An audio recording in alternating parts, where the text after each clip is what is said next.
And our impact partner from Penn America, Jonathan Friedman.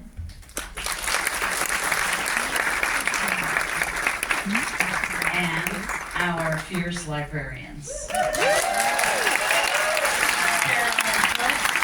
Becky Calcutta, Suzette Baker,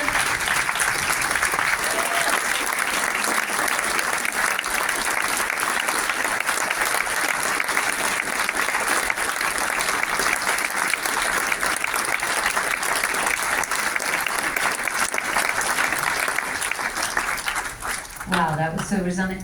If there are any librarians in the house, can you remain standing so we can honor you as well?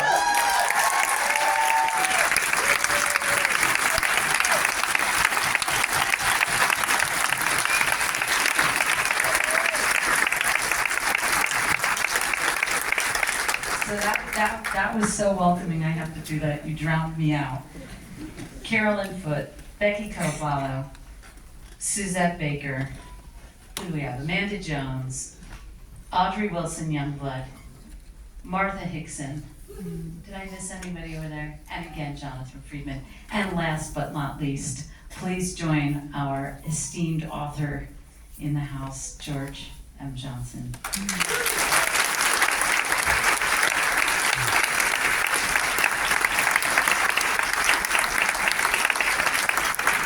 From his critically acclaimed, many books, but critically acclaimed book that was in the film All Boys Aren't Blue.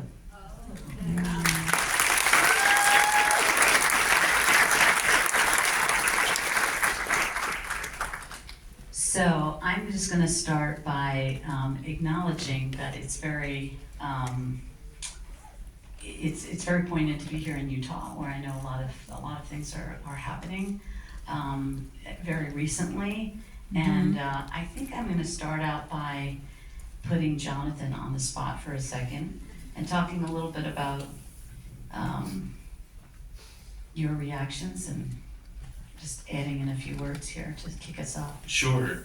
Well, I am lucky to be in a room of supporters of this cause, and I've spent, as everyone up here knows, much of the past 4 years on the front lines of this, and I am so deeply grateful to Kim, Janique, and everyone behind this film who have found a way to tell the story that, I and all the librarians up here, I have been living vicariously with and through them, and what it really means to have the support of your community when you're a librarian, what it really means to, I know for each of you standing up here, to feel like the fight that you're fighting is one that you're not doing alone. For all the authors who have felt targeted, harassed, and isolated, the librarians, gosh, we need another 2 hours about all the teachers, the university professors, and everybody else involved in fighting against the most outrageous wave of censorship and ideological control that we have seen in any of our lifetimes. I often try to explain to people why book banning today is worse than the Red Scare of McCarthyism, why it is worse than the Jerry Falwell in the 1980s.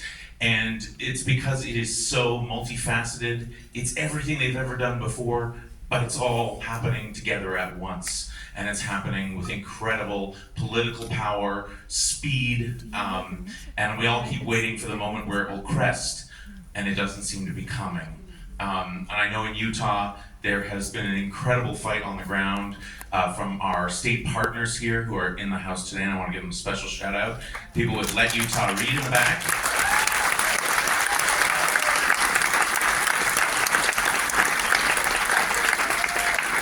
That's Peter Bromberg with Every Library and Rebecca Cummings. If you want to get involved, because the next question is, what do we do? Please get involved. We are not helpless. We are so much stronger and louder together. What does getting involved mean? It can mean something as simple as telling a librarian, I'm with you, I support you. And of course it can mean finding out how to get engaged with Let Utah Read, or donating to support our effort. As Kim mentioned, the impact campaign coming related to the film. If you donate during Sundance at the link I'm about to give you, the group's Subject Matter, which is has kindly selected our film and our organization to support with this campaign, they will increase your donation by $100, however much you give. So you can find that at www.subjectmatter.org/PEN. That's subjectmatter.org/PEN, and that's where you can donate to support the impact campaign. Thanks, Kim. Sure. And I want to get quickly to taking a couple of questions, but just to put them on the spot. This is George just flew in from LA. It's his first time seeing the film, and I'm just curious that your book, All Boys Aren't Blue, is one of the top banned books in the country, and I think one of the few statewide banned books in Utah. So just curious about what you're feeling. I'm putting you on the spot a bit, but. Yeah, it's always interesting coming to a state where my book is totally banned. This is not the first time that I've been to a state where my book is totally banned. So I'm never nervous when I come to places that can be conservative or where people may recognize my face. But it is tough. It's tough for the librarians. Librarians are superheroes. I say that all the time when I'm traveling. I almost got into a fight in the airport with a book banner who recognized my face because he was from Iowa, and the law in Iowa was created by their governor, Kim Reynolds, solely based on All Boys Aren't Blue. She said it. My book was the book that was read by Senator Kennedy at the hearings. The congressional hearings. I don't know why he did the very country foghorn leghorn accent when he read it. But he read it. So I've been a target of this campaign for 3 years, primarily because I don't shut my mouth. My grandmother.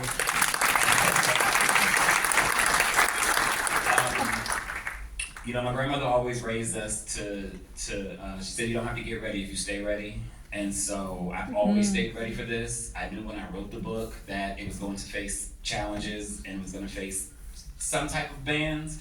I could have never thought it would be at the center of political upheaval and conversation. But what I do know is that books save lives. It is why, despite the attempts to silence me, I continue to write queer books. I'm on my third one, which is currently out, and my fourth one will come out in December. I know a lot of authors are afraid to speak up because the same way that the threats come to the librarians are the exact same way that the threats come to the authors. People are threatening me, people are threatening my parents, people are threatening my family. So it's really, really hard, but even my mother went to a school board meeting and saved my book in New Jersey. And Jonathan was there when that happened. So it is a community fight, and I think that's what's most important is realizing that these people are not smart, they're just very organized. Because in my opinion, it's just organized chaos. Yes. And when you organize a bunch of chaotic people, this is kind of what the sum result is. These people do not read. To be honest, they don't read. Many of them don't actually know what's in the book, which was displayed when she said once she actually started reading the book, she realized that a lot of the things that were being said actually aren't the truth, and that's really the truth of the matter. What we have to realize is that young adults, these books are not introducing them to these topics. These books are helping them navigate the topics that they're already experiencing in the world. So these topics are not too heavy for them. They're just roadmaps that many of us wish that we had as kids, and that's why many of us continue, despite the book bans, to write these books because they can't ban them all. So, yeah. Thank you.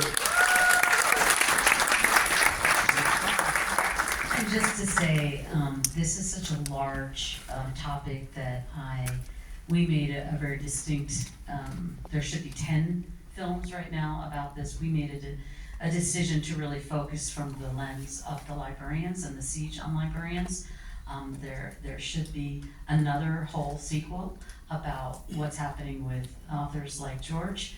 But we're hoping on our impact campaign that we can really integrate a lot of that dialogue and show a lot of the coalition that has been built that you see right here between librarians, authors, now publishers joining in for the first time in lawsuits, unprecedented lawsuits, work of PEN America and other groups and groups on the ground like the ones Jonathan mentioned. So with that, I want to open it up for a few minutes to any questions. Right here. So I'm a survivor as a 30-year Utah school teacher. It took me about 25 of those 30 years to understand the incredible power and influence that the school board has. And thank you. It took me many, many years of my career to understand how influential the school board is.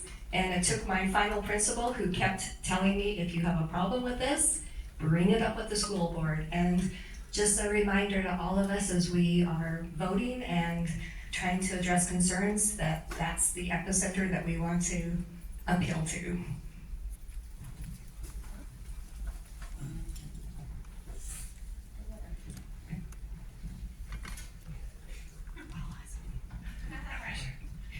First, I just wanted to say kudos. That was really beautifully done, and it's a really important topic, so I'm glad that that discussion is being had.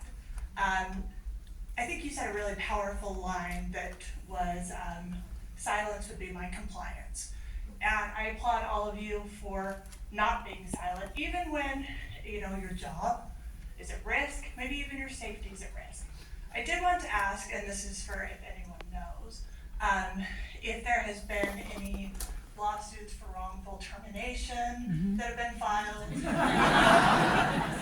I'm currently in mediation and a wrongful termination lawsuit against Loudoun County. There is also a citizens group of 7 bipartisan citizens of Loudoun County who are suing the county for infringing on their First and 14th Amendment rights.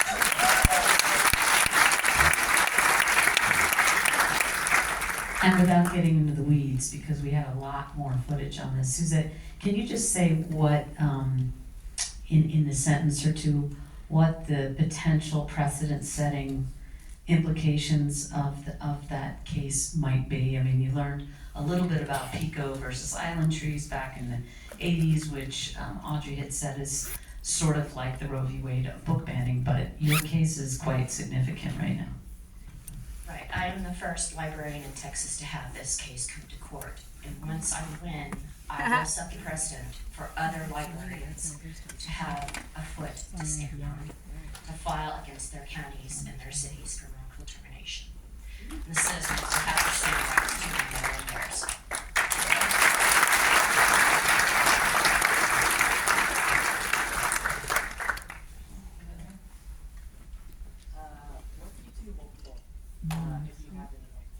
What keeps them hopeful if they have any hope? So one of the things that keeps me hopeful, and I think there's a lot of us here that could agree with this, is first of all, when communities get engaged, we have seen, I know I've seen it in my school district, small group of people start going to their school board meetings and speaking out when they know there's a problem, and then that grows because they see that there's some solidarity there. Another thing that gives me hope every day, not just on my community, but beyond, are the students. When we were having our book bans in our school district, we had a sophomore group of girls start a band book club, and they invited the school board over to one of their meetings to tell them what they're doing, and asking for a seat at the table. And all over the country, we see kids, and I say kids, young adults, saying, "You're making decisions on our behalf. We should be included in that conversation." So the kids that are now they're freshmen in college. I can't wait to see what they do, but this generation coming up is going to change the world, and I'm excited to see that.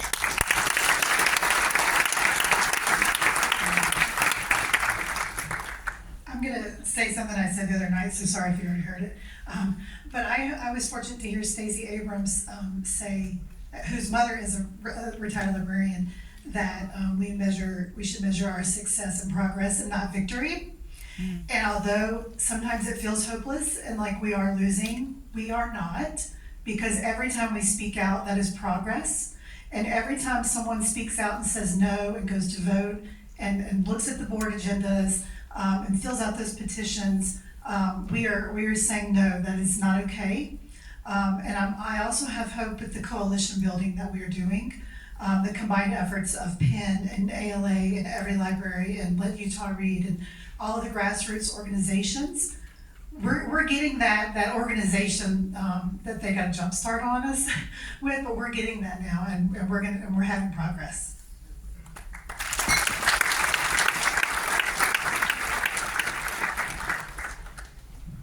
I'm being told we have time for only one more quick question, so they can, sure. We didn't hear from you. Thanks. So first of all, I've donated. Thank you for the link. Thank you. Second of all, amazing. You all are really the backbone. The reason that we have a chance is what you're doing. One question for you is you've referenced in the film the Seven Mountains and the Christian nationalism, the new apostolic reformation. Are you thinking for future work potentially to investigate some of the other ways that this group is organizing itself to come after democracy in America? That's a long answer, but as a documentarian, my first goal is to get this film out as widely as we can, and to that point, if you were moved by this, please tell other people about it. Go to our website, which is thelibrariansfilm.com, and we will be doing impact work. We will have a broadcast on PBS's Independent Lens in the fall, and we will be doing lots of really cool things between now and fall of 2025. So I thank you so much for coming and for your rapt attention and your support.